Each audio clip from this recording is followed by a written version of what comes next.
Hi everyone, this is Monica Agarwal, lecturer in commerce from GGSS Hisar. तो my dear students, आज हम नया chapter start करने जा रहे हैं, दैट इज़ बिजनेस सर्विसेज। बहुत ही इंटरेस्टिंग चैप्टर है। इसको स्टार्ट करने से पहले मैं आपको एक बार बताना चाहूँगी कि आज हम करने क्या वाले हैं, कौन कौन सी टॉपिक हम अपने लेक्चर में कवर अप करेंगे। आज बच्चों हम पढ़ेंगे गुड्स का मीनिंग क्या होता है, सर्विसेज किसे कहते हैं, बिजनेस सर्विसेज के बारे में भी हम पढ़ेंगे कि उसकी नेचर क्या है, किसे कहते हैं, कितने टाइप्स की होती है। और बिजनेस सर्विसेज में ही हम एक टाइप लेकर चलेंगे, दैट इज़ बैंकिंग। तो हम जानेंगे बैंक के बारे में कि बैंक किसे कहते हैं, कितने प्रकार के हैं और उन बैंकों की फंक्शनिंग क्या होती है। और साथ ही साथ हम ई बैंकिंग के बारे में भी जानेंगे, ठीक है, क्योंकि ई बैंकिंग तो आज के टाइम में सबसे ज़्यादा इम्पॉर्टेंट है। कोविड का टाइम है ना, तो बैंक आप आ जा नहीं सकते ईज़िली, रिस्की रहता है। तो हम कोशिश कर सकते हैं कि मैक्सिमम जो है हम अपना टेलीफोनिकली ही अपना बैंकिंग का काम निपटा लें।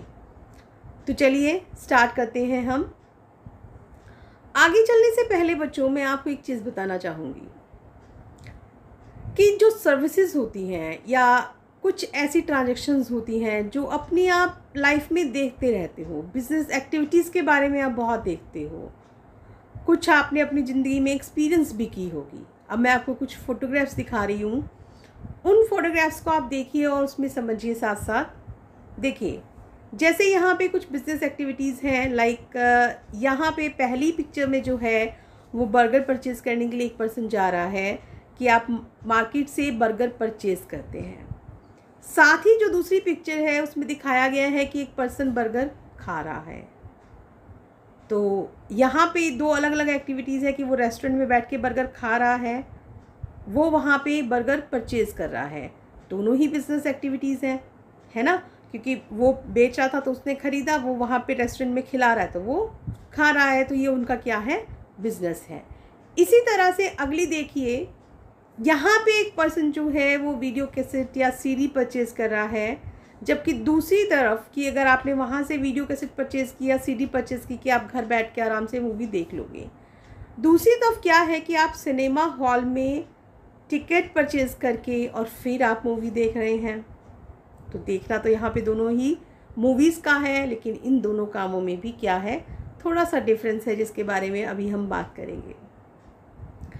फिर नेक्स्ट हमारा क्या आ जाता है, देखिए यहाँ पे हमने एक स्कूल बस परचेज़ की और दूसरी तरफ हमने क्या किया, दूसरी पिक्चर में हमने उस एक स्कूल को दे दिया लीज़ पर कि वो बच्चों को लेकर आई जाएगी, तो हमने उसे लीज़ पर दे दिया।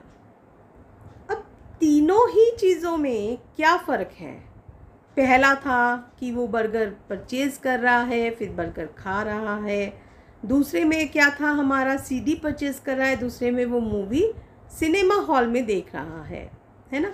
तीसरी चीज़ में क्या था कि हमने स्कूल बस परचेज़ की और वहाँ पे आपने लीज़ पर दे दी। अब यहाँ पे डिफरेंस क्या है बच्चों कि हर एक जगह में एक पर्सन जो है वो परचेज़ कर रहा है, उसको कोई आइटम मिल रही है ना, कि और दूसरे में क्या है कि वो सर्विस को एक्सपीरियंस कर रहा है। जैसे कि देखिए, दोबारा से मैं इनको एक नज़र डलवा रही हूँ आपके पास। देखिए यहाँ पे उसने बर्गर परचेज़ किया तो उसके पास बर्गर आ गया, उसके पास चीज़ आ गई, ठीक है। यहाँ पे उसने बर्गर खाया, ये एक सर्विस एक्सपीरियंस कर रहा है। इसमें उसने वीडियो परचेज़ की या सीडी परचेज़ की है तो उसके पास वो अवेलेबल है, लेकिन यहाँ पे उसने मूवी देखी है, वो क्या कर रहा है, एक सर्विस एक्सपीरियंस कर रहा है। तीसरे में उसने स्कूल बस ली तो उसके पास एक आइटम आ गई परचेज़ करके, जबकि उसने लीज़ पर दी तो वहाँ पर एक सर्विस दे रहा है वो, है ना। तो यहाँ पे अब फ़र्क क्या है, मतलब यहाँ एक गुड्स है, एक सर्विसेज है। तो आइए चलिए हम अपना जो देखते हैं इसमें कि जो ट्रांजैक्शंस होती हैं वो दो तरीके से हमारी होती हैं, कि एक तो गुड्स में और एक दूसरी सर्विसेज में। अब जो गुड्स है वो क्या है हमारी, देखिए गुड्स जो होती हैं वो टेंजिबल होती हैं, which we can be touch, जिनको हम छू सकते हैं, जिनकी फिजिकल प्रेजेंस होती है, दैट इज़ गुड्स। जैसे कि अगर कोई एक फर्नीचर का व्यापारी है, वो फर्नीचर में डील करता है, फर्नीचर बेचता है, तो फर्नीचर आप देख भी सकते हैं, छू भी सकते हैं, है ना, उसकी फ़िज़िकल प्रेजेंस होती है। और वो कोई भी चीज़ हो सकती है, जैसे कि फर्नीचर हो गया, कपड़ा हो गया, कोई भी फूड आइटम हो गई, कुछ भी है, मतलब एक ऐसी चीज़ जिसको आप कस्टमर को डिलीवर कर सकते हो। आप उस चीज़ को भी कस्टमर को डिलीवर कर रहे हो, साथ ही साथ आप उसकी ऑनरशिप भी दे सकते हो। ठीक है, आपने कार परचेज़ करी तो आपको कार भी मिलेगी और उसके कागज़ भी मिलेंगे कि भाई हाँ, ये सारा का सारा अब आपका हो गया है ना। ये इसको करने से जो पर्पज़ है वो गुड्स का क्या है कि जब हम एक दूसरे को सामान बेचते हैं या गुड्स बेचते हैं, तो वो हम कहीं ना कहीं जो हमारा कंज्यूमर है या कस्टमर है, हम उसको उसकी यूटिलिटी देना चाहते हैं जिससे कि वो सेटिस्फाई हो सके। तो गुड समझ में आ गया आप लोगों को कि which can be touch and have a physical presence. ठीक है, चलिए अब आती है बात सर्विसेज की। सर्विसेज क्या है? सर्विसेज इंटेंजिबल है, जिसे आप देख नहीं सकते। अब जैसे कि डॉक्टर के पास आप जाते हैं आप अपना इलाज करवाने के लिए, तो क्या डॉक्टर को, जो डॉक्टर ने आपको प्रिस्क्रिप्शन लिख के दिया या डॉक्टर ने आपको चेकआउट किया, तो क्या आपको कोई चीज़ मिली तो आपको क्या मिली? डॉक्टर की एडवाइस, सलाह मिली, आपने उससे दवाई ली, वो फ़ायदा आपने उठाया। मीन्स कि जिसको आप नहीं देख सकते। हाँ, आपको यहाँ पे उसका फ़ायदा हुआ, सेटिस्फेक्शन भी वैसे ही मिली जैसे आपको गुड्स में मिली थी, है ना। लेकिन क्या है, ये इंटेंजिबल प्रोडक्ट है, इसको आप घर नहीं लेके जा सकते। लेके क्या जा सकते हो आप? इसका इफ़ेक्ट लेके जा सकते हो सर्विस का। डॉक्टर से आपने अपना इलाज करवाया, आप ठीक हो गए, मीन्स आप बीमारी से आप ठीक हो गए, वो इफ़ेक्ट आप घर लेके जा रहे हो। जैसे कि फर्स्ट में आपने बर्गर खाया तो आपका पेट भर गया, वो इफ़ेक्ट आप घर लेकर गए। ठीक है, दूसरे में आपने मूवी देखी, आपको अच्छा लगा, आपने अच्छा फील किया, वो आप अपना लेके जा रहे हो, आप मूवी तो उठा के नहीं लेकर गए ना। तो ये हमारी क्या चीज़ें हैं? सर्विसेज हैं। अब सर्विस जो होती है वो 3-4 तरीके की होती हैं। जैसे कि एक बिज़नेस सर्विसेज हो गई कि जो बिज़नेस के लिए, जो बिज़नेस को हेल्प करती है, व्यावसायिक क्रियाओं के लिए हेल्पफुल है। एक होती है सोशल सर्विसेज, जिसे हम कहते हैं समाज सेवा। तो वो समाज के लिए की जाती हैं। तीसरी होती है पर्सनल सर्विसेज, जैसे कि ये मेड, घर में हम मेड लगा लेते हैं, वो हमारे लिए काम करती है, तो वो उसकी क्या है? पर्सनल सर्विसेज है। तो बच्चों, हम बात कर रहे हैं बिज़नेस की, तो हम आगे कंटिन्यू करेंगे अपना बिज़नेस सर्विसेज के साथ। ठीक है, तो बिज़नेस सर्विसेज हमारी क्या हो गई कि जो बिज़नेस को चलाने के लिए बहुत हेल्पफुल है, उनके बिना हमारा बिज़नेस नहीं चल सकता। तो आइए अब हम इनकी नेचर की बात करते हैं कि बिज़नेस सर्विसेज की नेचर क्या है। होंगी तो इसमें भी सर्विसेज वाले ही गुण, क्योंकि उसी का टाइप है ये, है ना। तो फर्स्ट जो है हमारा वो क्या है? इंटेंजिबल।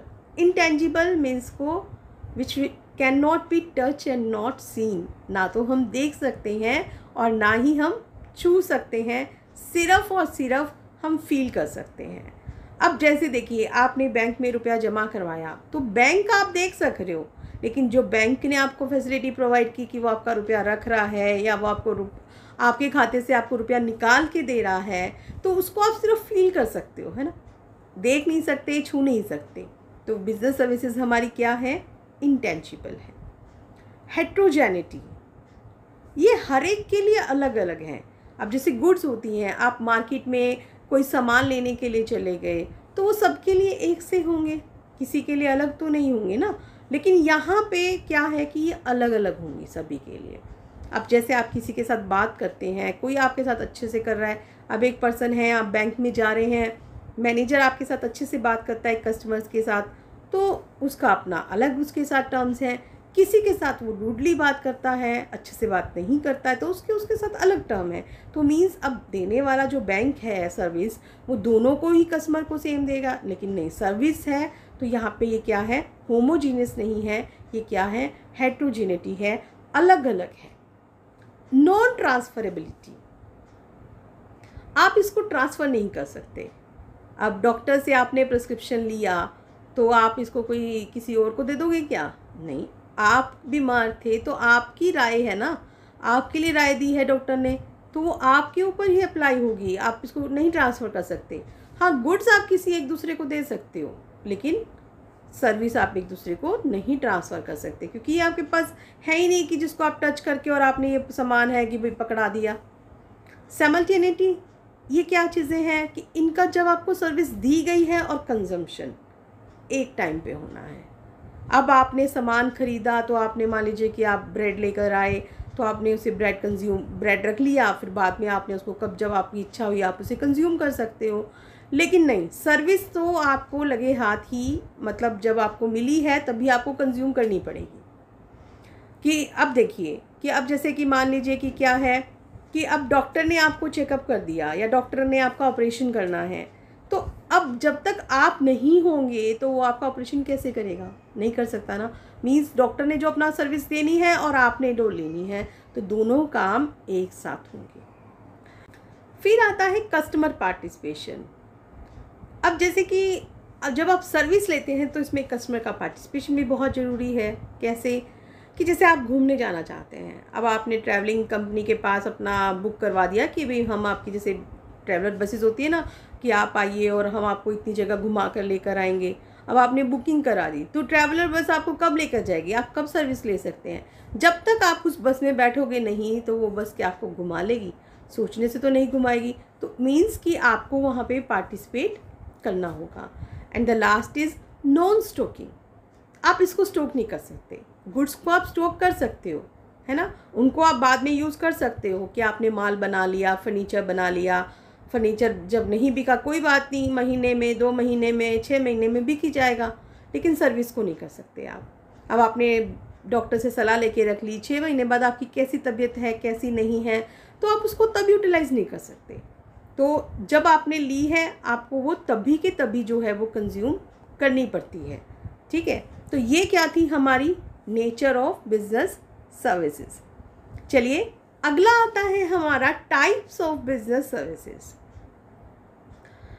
कितने प्रकार की है हमारी ये? पहला है बैंकिंग, जो बिजनेस सर्विसेज है। पैसा आपको पता है कि सबसे मेन इम्पॉर्टेंट चीज़ है। एक किस्म से हम ये कह सकते हैं कि ह्यूमन बॉडी में जैसे ब्लड है ना, उसी तरीके से जो बिज़नेस है वहाँ पे पैसा जो है वो एक ब्लड का काम करता है, उसके बिना आप नहीं चल सकते। तो बैंकिंग आपको क्या करता है? ये पैसा लेना देना, कहीं कस्टमर से कलेक्शन करना आपके बिहाफ पे, तो ये सारे काम वो आपको प्रोवाइड करवाता है। दूसरी चीज़ आ जाती है इंश्योरेंस। इंश्योरेंस कंपनी आपने सुना होगा, बीमा जिसे कहते हैं, जैसे जीवन बीमा, अग्नि बीमा। किस लिए होता है? कंपनी कुछ प्रीमियम लेती है, कुछ पैसे लेती है आपसे, और जो आपका रिस्क है वो कंपनी अपने ऊपर ले लेती है। अब लाइफ इंश्योरेंस है, जैसे जीवन बीमा है, भी आपकी मृत्यु होने का डर है तो आप अपना लाइफ इंश्योरेंस करवा लेते हैं कि जब आपकी डेथ हो जाएगी तो आपको वो पैसे, जो आपके बिहाफ पे पैसे जो भी आपका नॉमिनी है उसको वो मिल जाते हैं, या जो एक फ़िक्स टाइम है कि उस टाइम नहीं कुछ हो रहा है। या जैसे फायर इंश्योरेंस है कि अग्नि बीमा, हमने अपना माल की एक करवा लिया, सेफ़ हो गया, कि भगवान ना करे कि कभी आग लग गई, हमारा नुकसान हो गया, तो हमें जो बीमा कंपनी है वो पैसा दे देगी। ठीक है, तो यहाँ पे जो जो पार्टी है वो क्या करती है कि प्रीमियम के बदले उनका जो जोखिम होता है या रिस्क होता है वो अपने ऊपर ले लेती है। तीसरी चीज़ आती है ट्रांसपोर्ट, यातायात। अब हर जगह तो हर सारा माल अवेलेबल नहीं होता। हम भी कहते हैं सब्जियां हैं, कई जगह से दूर दूर से भी आती हैं, और माल भी है वो भी दूर दूर से आता है ना। किसी जगह का कोई माल फेमस है, किसी जगह का कोई सामान फेमस है, कहीं पे रॉ मटेरियल बहुत सारा है किसी चीज़ का और कहीं पे ऐसा होता है कि कुछ नहीं है। तो माल कहाँ से काम चलेगा जब वो एक जगह से दूसरी जगह जाएगा, और एक जगह से दूसरी जगह जाने के लिए उसको क्या चाहिए? उसको चाहिए ट्रांसपोर्ट। तो ट्रांसपोर्ट भी यहाँ पे एक बहुत इम्पॉर्टेंट बिजनेस सर्विस है। वेयर हाउसिंग, सारा माल आपका बिका नहीं है, जैसे अभी मैंने पीछे बताया कि फर्नीचर आपने बना के रख लिया लेकिन फर्नीचर बिका ही नहीं, तो आप उसे क्या करोगे? संभाल के रख लोगे। आपके पास बहुत सारी गेहूँ आ गई, आपके पास बहुत सारा गेहूँ था, अभी वो आपका एकदम से बिक नहीं रहा, तो आपने उसको क्या कर लिया? स्टोर कर लिया बड़े बड़े गोडाउन्स में। That is warehousing. फिर नेक्स्ट आ जाता है कम्युनिकेशन। कम्युनिकेशन क्या है? अपने आइडियाज़, अपने थॉट्स एक दूसरे से एक्सचेंज करना, है ना। फैक्ट्स, आइडियाज़, थॉट्स, कुछ भी हम एक दूसरे से एक्सचेंज कर सकते हैं, लेकिन समझ आना चाहिए, जो सामने वाला आपको कह रहा है वही आपको समझ में आना चाहिए, तभी गुड कम्युनिकेशन होता है। अब जैसे मैं आपको कुछ कह रही हूँ, अगर वही आपको समझ में आ रहा है जो मैं समझाना चाहती हूँ, तब गुड कम्युनिकेशन है। अगर जो मैं समझाना चाहती हूँ आपको समझ ही नहीं आ रहा, इट मीन्स वो बैड कम्युनिकेशन है। तो बिज़नेस सर्विसेज में भी तो कम्युनिकेशन की ज़रूरत पड़ती है। आप माल बेच रहे हो, खरीद रहे हो, तो भी आपको ज़रूरत है। माल बनवा रहे हो, आपने अपने एम्प्लॉयज़ से बात करनी है, तो भी आपको कम्युनिकेशन की ज़रूरत है ना। तो ये तो थे बच्चों हमारे बिजनेस सर्विसेज के टाइप्स। लेकिन अब इन चीज़ों पर अलग अलग अब हमें डिटेल में बात करनी है। तो आज हमारा जो मेन अब उसमें रहेगा वो हम सिर्फ और सिर्फ बात किसके बारे में करेंगे, बैंकिंग के बारे में। चलिए, बैंकिंग की शुरुआत कहाँ से होती है? बैंक ही तो वो प्रोवाइड कर रहे हैं ना सर्विसेज आपको। अब ये जो बैंक वर्ड आया था, तो ये कहाँ से आया? ये एक टर्म थी जिसे हम बैंची वगैरह कह देते थे। पुराने ज़माने में कहते हैं कि जो इटली में लोग होते थे ना, व्यापारी वगैरह, वो क्या करते थे, जो मनी एक्सचेंज करने का काम करते थे कि एक दूसरे को रुपया देना, उधार में करना, तो वो लोग एक टेबल पे बैठ के यूजली ये पेमेंट्स वगैरह करते थे, जिसे हम बैंची कहते थे। तो इसी से क्या नाम पड़ गया उसका, बैंची, बंचेरी, बैंकी, जिसे भी कुछ भी कह देते थे, है ना। तो वो नाम धीरे धीरे मोल्ड होके क्या बन गया, वो बैंक बन गया। जबकि कुछ लोग जो हैं वो क्या कहते हैं कि जो बैंक वर्ड है वो ग्रीक से आया है। ग्रीक में एक वर्ड है बैंक, उसकी स्पेलिंग है BANQUE, लेकिन हमारे यहाँ इसका क्या है, बैंक। ठीक है, तो बैंक एक किस्म से हम बैंक को अब क्या कह सकते हैं, जैसे एक बिजनेसमैन होता है, वो गुड्स में डील करता है ना, कि फर्नीचर का व्यापारी फर्नीचर में डील करेगा, कपड़े का व्यापारी कपड़े में डील करेगा। उसी तरह से जो बैंक होता है वो किस में डील करता है, पैसे में, मनी में। जैसे आप फर्नीचर की खरीद बेच करते हो, वो अपना पैसा खरीद बेच तोड़ना है, वो हमें पैसा उधार दे रहा है, हमारा पैसा अपने पास जमा के रूप में स्वीकार कर रहा है ना। तो ये काम जो है वो बैंक करता है। तो चलिए इसकी डेफिनेशन करते हैं अब हम। देखो बच्चों, जब कोई चीज़ होती है ना, तो उससे रिलेटेड उससे एक्ट भी कई बार बन जाते हैं। तो यहाँ पे अब जो एक्ट आता है इसका, अब इसमें क्या हुआ कि एक एक्ट बनाया गया, बैंकिंग रेगुलेशन एक्ट 1949 में बना था, इसलिए उसका नाम क्या पड़ गया, इंडियन बैंकिंग रेगुलेशन एक्ट 1949। तो उसमें इसकी एक डेफिनेशन दी गई है, दैट इज़ क्या है, banking is the business of accepting for the purpose of lending और investment of deposits of money from the public, repayable on demand or otherwise, and withdrawable by check, draft and order or otherwise। वो क्या कहते हैं कि जो banking है ना, जो बैंक है वो किस चीज़ का व्यापार करता है, वो पैसे का, कि वो आपसे पैसा जमा करता है ताकि वो उसको उधार में दे सके, उसको इन्वेस्ट कर सके, और जब आप मांगोगे वो आपको पैसा आपका वापस भी कर देगा। अब वो आपने जो पैसा मांगा वो आप चेक से भी मांग सकते हो, ड्राफ्ट भी ले सकते हो, कोई पे ऑर्डर वगैरह भी कर सकते हो। तो ये सारा काम क्या है, हमारी बैंकिंग है। और अगर हम इसको इजी लैंग्वेज में कहना चाहें बच्चों, तो हम क्या कह सकते हैं, हम ये भी कह सकते हैं कि बैंक एक ऐसा इंस्टीट्यूशन है, bank is an institution which accept deposits, कि जो डिपॉजिट्स एक्सेप्ट करता है, जिसको हम किसके थ्रू निकलवा सकते हैं, चेक के through, withdrawal by check, and give loans and advances for the purpose of earning profit। अब क्योंकि बैंक का भी तो ये काम है ना, तो वो भी क्या करना चाहता है, प्रॉफिट्स अर्न करना चाहता है, और इसीलिए वो अपने जो लोन्स वगैरह हैं, एडवांस वगैरह है, वो भी देता है। ठीक है बच्चों, तो आपको समझ में आ गया बैंक क्या होता है। चलिए आइए अब हम करते हैं इसके टाइप्स। बच्चों, types of banks, types of bank, there are 4 types. आगे इनके सब टाइप्स तो काफ़ी हैं, लेकिन फ़िलहाल हम बात करते हैं। एक होता है कमर्शियल बैंक्स।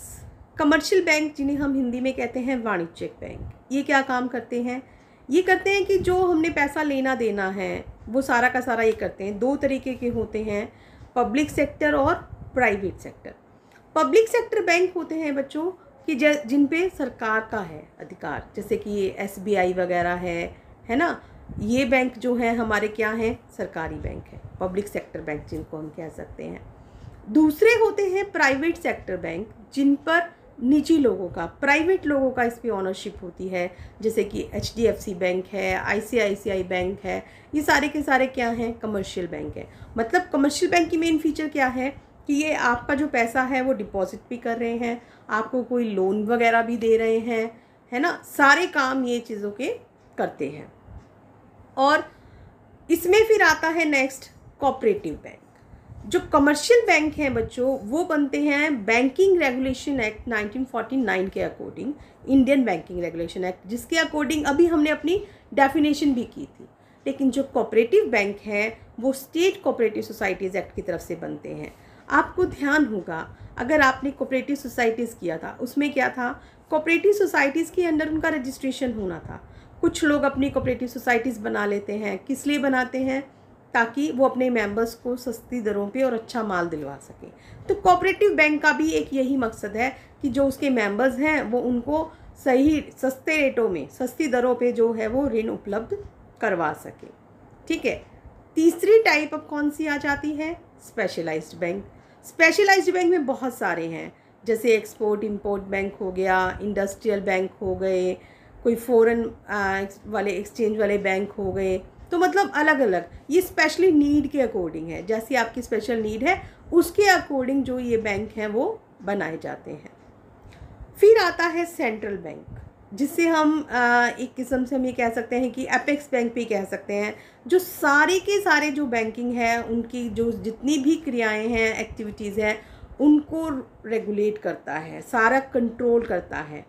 तो ये एक देश में एक ही बैंक होता है, और हमारे इंडिया का कौन सा है, ये रिज़र्व बैंक ऑफ इंडिया। ठीक है। तो ये सेंट्रल बैंक ऑफ इंडिया वो अलग है, लेकिन जो रिज़र्व बैंक ऑफ इंडिया है वो हमारा क्या है, वो हमारा सेंट्रल बैंक है।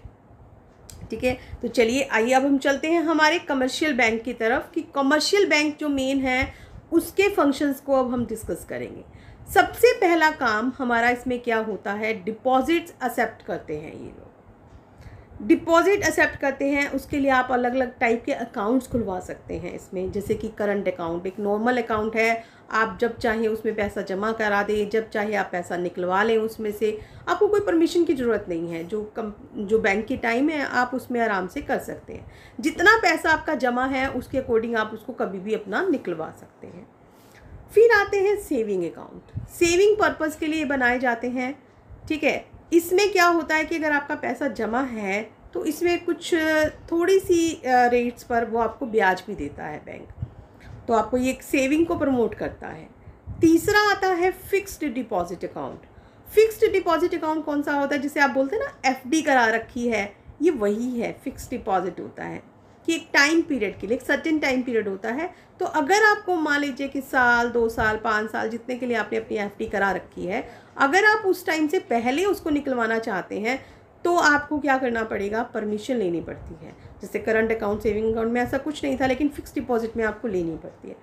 सेविंग अकाउंट में रेट ऑफ इंटरेस्ट जो होती है कंपैरेटिवली फिक्स्ड डिपॉजिट के कम होती है, जबकि फिक्स्ड डिपॉजिट क्योंकि लंबे टाइम के लिए है तो इसमें जो बैंक है वो आपको एक अच्छी रेट से रेट ऑफ इंटरेस्ट देता है।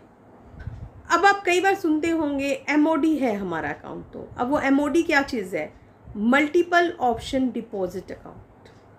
ठीक है, कि मतलब अगर आप उसमें MOD करवा देते हो, कई ऑप्शंस मिल जाती हैं आपको कि आपके पास अगर बैंक में बैलेंस पड़ा ही है, आप उसको यूटिलाइज़ नहीं कर रहे, तो फॉर द मतलब आप बता दोगे बैंक को कि 15 दिन बाद, महीने बाद हमने पैसा यूज़ नहीं किया तो उसको हमारा FD में कन्वर्ट कर दिया जाए, तो वो हमारा क्या है, MOD आ जाता है। फिर अगला आता है एडवांसिंग ऑफ लोन्स। ये आपको लोन भी देता है। लोन कैसे, जैसे कि आपको कैश दे दिया, ओवरड्राफ्ट दे दिया। अब ओवरड्राफ्ट क्या है, अब देखिए मान लीजिए कि आपके बैंक में 50,000 रुपये जमा है या आपके लाख रुपए जमा है, अब आपको चाहिए 1.25 लाख। अब आप बैंक से कितने निकलवा सकते हो, लाख रुपए निकलवा सकते हो, क्योंकि जब आपके पास लाख रुपए हैं। लेकिन नहीं, अगर आपकी गुडविल अच्छी है बैंक की नज़र में, आपका अच्छा ट्रांजैक्शन होता रहता है, तो बैंक आपको एक फैसिलिटी देता है कि जितने पैसे आपके बैंक में जमा नहीं भी है ना, बैंक उससे ज़्यादा आपको पैसे दे रहा है। मान लीजिए कि आपको लाख रुपए आपके थे, लेकिन आपको 1.25 लाख चाहिए, तो अगर आपने बैंक ने अगर आपकी लिमिट बना रखी है, तो बैंक आपको लाख के बदले कितने दे रहा है, 1.25 लाख दे रहा है, और उसके बदले वो आपसे इंटरेस्ट चार्ज कर लेगा और फिर कुछ दिनों में आपको पैसा वापस करना हो जाता है। That is overdraft, bank overdraft जिसे कह देते हैं। एक होता है टर्म लोन, कि टाइम पीरियड के लिए आपने क्या किया, लोन दे दिया, ठीक है, जितने टाइम के लिए है, साल 2 साल के लिए, जैसा भी है। एक होता है डिमांड लोन, कि हमने लोन दे दिया, जब डिमांड की जाएगी तो हमें वो देना पड़ेगा, ठीक है। तो पहला काम क्या था इसका, डिपॉजिट्स भी लेता है हमसे, जमा स्वीकार करता है, हमें लोन भी दे देता है। तीसरी फैसिलिटी क्या करते हैं, चेक फैसिलिटी, हमें चेक दे देते हैं। चेक 2 तरीके के होते हैं, बेयरर चेक और क्रॉस चेक। बेयरर चेक होता है जिसके पर किसी का नाम वगैरह कुछ नहीं मेंशन होता, जिसके पास चेक है अपना चेक दिया और आपके पास पैसा हो गया। लेकिन क्रॉस चेक ये आजकल ज़्यादा ट्रेंड में नहीं चलते, क्योंकि हर किसी को अपना पैसा सेफ है करना होता है।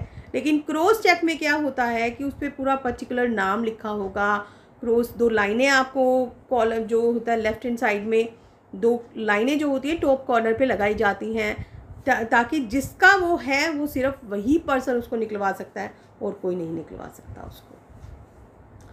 अगली फैसिलिटी वो देते हैं remittance of funds. Remittance of funds में क्या कर सकते हैं कि पैसा जो है वो एक जगह से दूसरी जगह आप ट्रांसफ़र करवा सकते हो थ्रू बैंक। जैसे आपने बैंक ड्राफ्ट दे दिया कि आपका बैंक में पैसा था, आपने बैंक ड्राफ्ट बनवाया, आपने वो दे दिया। जैसे आप कई बार फीस वगैरह भरना चाहोगे तो होता है ना कि कई एग्ज़ाम्स की कि आपको बैंक ड्राफ्ट लगाना पड़ता है, तो अब वहाँ जब आपने बैंक ड्राफ्ट भेज दिया तो वो पैसा वो बैंक ड्राफ्ट जमा कराएंगे और वो पैसा निकाल लेते हैं। ऐसे ही पे ऑर्डर होता है, पे ऑर्डर में भी इसी तरीके का काम हो सकता है।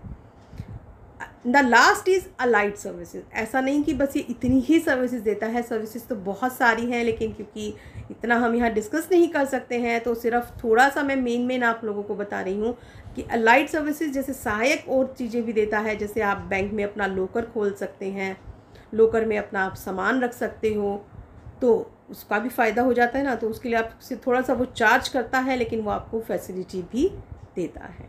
तो ये थे हमारे कमर्शियल बैंक के फंक्शंस। तो चलिए बच्चों, आगे अगला हमारा नेक्स्ट टॉपिक आता है ई बैंकिंग, जिसे हम क्या कहते हैं, इलेक्ट्रॉनिक बैंकिंग भी हम इसको कहते हैं। आज देख रहे हैं आप कि कंप्यूटर का ज़माना है, इंटरनेट का ज़माना है ना, इसके बिना हमारा काम ही नहीं चलता है। और सबसे बड़ी बात, जिस तरीके की ये महामारी फैली हुई है, कोरोना फैला हुआ है, तो उसमें तो इसकी इम्पोर्टेंस और भी बढ़ जाती है। तो आज हम बात किसकी कर रहे हैं, ई बैंकिंग के बारे में हम बात कर रहे हैं, जिसे आप कहते हैं इलेक्ट्रॉनिक बैंकिंग भी। इसके कई नाम हैं, ई बैंकिंग कह सकते हैं, वर्चुअल बैंकिंग कह सकते हैं, ऑनलाइन बैंकिंग कह सकते हैं, या फिर इंटरनेट बैंकिंग भी कह सकते हैं। होता क्या है इसमें, कुछ नहीं खास है, सिर्फ इलेक्ट्रॉनिक मीडिया या टेलीकम्युनिकेशन डिवाइसेस में, जिसमें भी नेटवर्क के जरिए आप अपनी जो भी बैंकिंग प्रोडक्ट्स हैं, सर्विसेज हैं, उनको आप यूज़ कर सकते हैं। इससे क्या फ़र्क हो जाता है, वैसे तो आपको बैंक में जाना पड़ेगा, एक फ़िक्स टाइम होता है कि आप उसी टाइम में जाकर अपना पैसा जमा करा सकते हैं या निकलवा सकते हैं। लेकिन ई बैंकिंग ने सारे काम हमारे आसान कर दिए हैं। 24 घंटे में कभी भी कहीं भी बैठकर जो एक कस्टमर है वो अपना अकाउंट एक्सेस कर सकता है, कोई भी वो ट्रांजैक्शन कर सकता है, चाहे थ्रू वो कंप्यूटर कर सकता है या फिर वो मोबाइल के थ्रू कर सकता है, उसे बिल्कुल भी कोई प्रॉब्लम नहीं आती है। तो इसका बहुत बड़ा फ़ायदा है ये। चलिए अब हम बात करेंगे ई बैंकिंग सर्विसेज की, क्योंकि कंप्यूटर के थ्रू आपका सारा काम हो रहा है तो काम भी जल्दी है, कॉस्ट भी कम आती है ना, टाइम की सेविंग हो गया, कॉस्ट पैसे की भी सेविंग है, हर चीज़ का फ़ायदा है। तो ई बैंकिंग जो है हमारी बहुत तरीके की सर्विसेज देता है। सबसे पहली है EFT। EFT की फुल फॉर्म क्या है, electronic fund transfer. Electronic fund transfer भी एक कंप्यूटराइज सिस्टम के थ्रू ही है।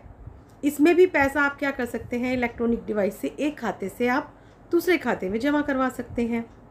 अब इसमें ज़्यादातर कौन सी होती हैं, जैसे कि डायरेक्ट डेबिट्स वगैरह की सीधे ही आपके जो टेलीफोन बिल है, इलेक्ट्रिसिटी बिल वगैरह है, ये हो जाते हैं। क्रेडिट्स भी हो जाते हैं डायरेक्ट्स, कि जैसे अगर आपके पास शेयर्स हैं तो डिविडेंड आपके पास आ जाएगा, डिबेंचर अगर आपके पास है तो आपके पास इंटरेस्ट आ जाएगा, कमीशन आ जाएगा। तो इस तरीके के बहुत सारे काम आप इसमें आराम से कर सकते हैं।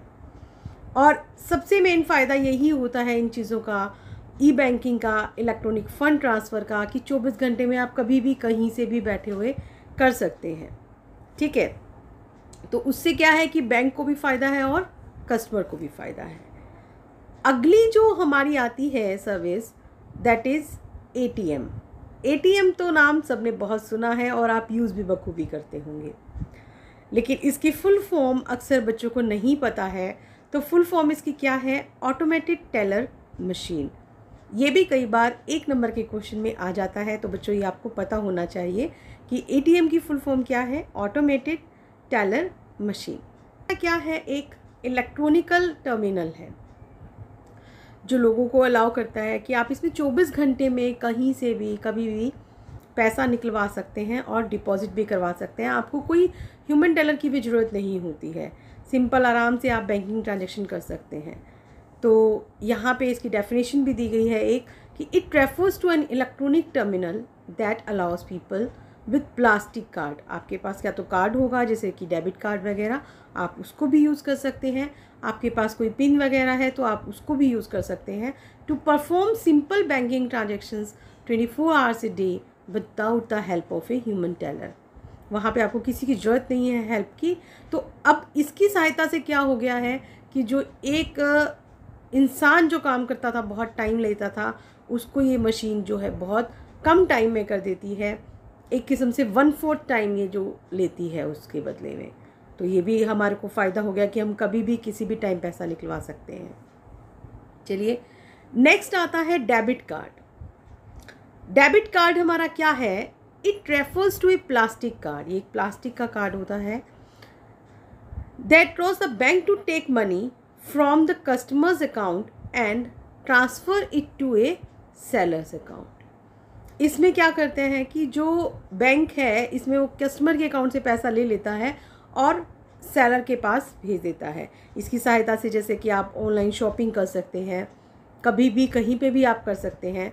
पर इसके लिए ज़रूरी क्या होता है कि आपके पास अकाउंट में पैसा होना चाहिए, तभी आपको डेबिट कार्ड इशू किया जाता है। और उस डेबिट कार्ड पे जैसा कि आप यहाँ एक सैम्पल भी देख रहे हो कि इसमें एक चिप लाइक होता है, एक नंबर होता है, आपका नेम होगा, कब इशू हुआ और कब इसकी एक्सपायरी होगी। देखिए डेफिनेट पीरियड ऑफ टाइम के लिए है, तो आप इसको अच्छे से यूज़ कर सकते हैं। ठीक है, तो आज के टाइम में ये भी बहुत कन्वीनियंट है, क्योंकि आपको अगर कहीं आना जाना है, आपको रुपया लेकर जाना है, तो वो रिस्की रहता है। रास्ते में चोरी का भी डर रहता है, गिरने का भी डर रहता है। लेकिन अगर आपके पास डेबिट कार्ड है तो ऐसा कोई आपको डर नहीं रहता। आप बड़े ईज़िली कहीं भी आ जा सकते हैं और आपके पास रुपए भी हैं और सेफ भी है, क्योंकि जस्ट आपको एक कार्ड संभालना है। जैसा एक डेबिट कार्ड होता है बच्चों, वैसा ही एक क्या होता है? क्रेडिट कार्ड होता है। अब जो क्रेडिट कार्ड है ये भी एक प्लास्टिक का कार्ड है, डेबिट कार्ड की तरह ही दिखाई दे रहा है।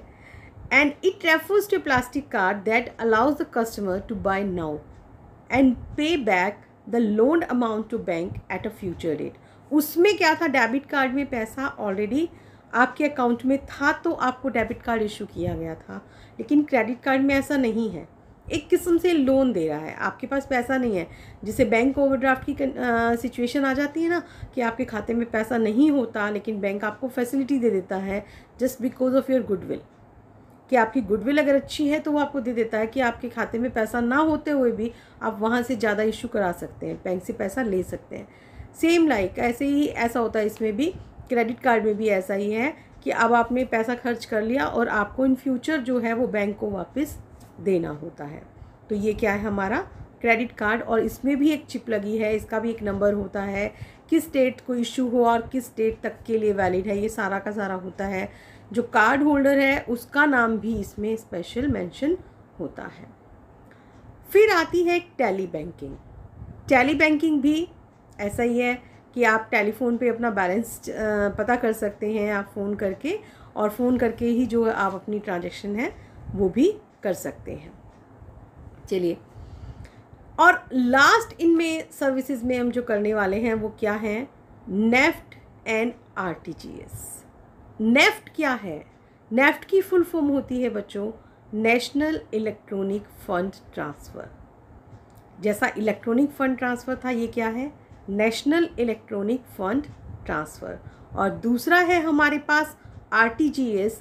आरटीजीएस को हम कह सकते हैं रियल टाइम ग्रोस सेटलमेंट। लेकिन यहाँ पे इनमें फ़र्क क्या है, ये भी सारी चीज़ें ऐसे ही हैं कि आप एक जगह हैं और आप दूसरी जगह जो है वो पैसा ट्रांसफ़र कर रहे हैं, है ना, तो आपको कहीं लेकर जाने की ज़रूरत नहीं है, बैंक के थ्रू ही आपका पैसा जो है वो एक जगह से दूसरी जगह चला गया है, रास्ते का कोई रिस्क नहीं है आपके पास, कोई चोरी का डर नहीं है और मिनटों में ही आपकी कुछ जो ये ट्रांजैक्शन है वो हो जाती है। लेकिन यहाँ पे ये होता है कि जो आरटीजीएस है उसके लिए एक मिनिमम अमाउंट होता है कि कम से कम वो 2 लाख रुपए होंगे तो ही आपका आरटीजीएस होगा। लेकिन जब आप नेफ्ट करवाते हैं तो नेफ्ट के लिए ऐसी कोई कंडीशन नहीं है। नेफ्ट में क्या है कि आप इनमें जो भी ट्रांजैक्शंस होती हैं वो बैचेस में निपटाई जाती हैं, कि मतलब टाइम फिक्स हो जाता है कि इतने बजे से इतने बजे तक होगा और 11 बार जैसे एक दिन में निपटाया जाएगा। तो जब तक अगर जो टाइम उनके फिक्स हैं तो अगर कोई बीच में ट्रांजैक्शन आई तो उसको रोक लिया जाएगा कि 5-7 ट्रांजैक्शंस इकट्ठी होंगी, जब उस टाइम तक जितनी भी ट्रांजैक्शंस होंगी वो इकट्ठी होंगी। जबकि आरटीजीएस जो होता है ना उसमें ऐसा नहीं होता, जैसे जैसे ट्रांजैक्शन आती जाती है आपका इमीडिएटली वो हो जाता है। एक बैंक क्या करता है आरटीजीएस में, दूसरे बैंक को संदेश भेज देता है, मैसेज भेज देता है कि भाई इतना पैसा ट्रांसफ़र होना है, और जब उसके पास दूसरे बैंक के पास वो मैसेज कन्वे हो जाता है तो उसके 2 घंटे के अंदर अंदर उस अकाउंट में जो पैसा वो जमा हो जाता है। तो ये बहुत इजी रहता है। लेकिन हाँ, चाहे नेफ्ट है चाहे आरटीजीएस है, इसके लिए बैंक फ़ीस ज़रूर लेता है। जो भी उसके फ़ीस के चार्जेस होते हैं कि इतने लाख रुपए का अगर आप नेफ्ट कराते हैं तो इतनी फ़ीस लगेगी, या इतने लाख रुपए का अगर आप आरटीजीएस कराते हैं तो उसके अकॉर्डिंग फ़ीस लग जाती है। लेकिन फ़ीस लगने के बावजूद भी काम आपका सेफ़ भी रहता है और फ़ायदा भी रहता है।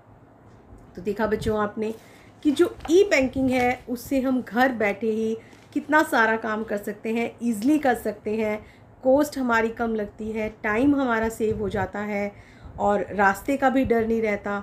बैंक को भी अच्छा लग रहा है, कस्टमर के लिए भी फ़ायदेमंद है, और अगर हम बिज़नेस करते हैं तो बिज़नेस के लिए भी फ़ायदेमंद है।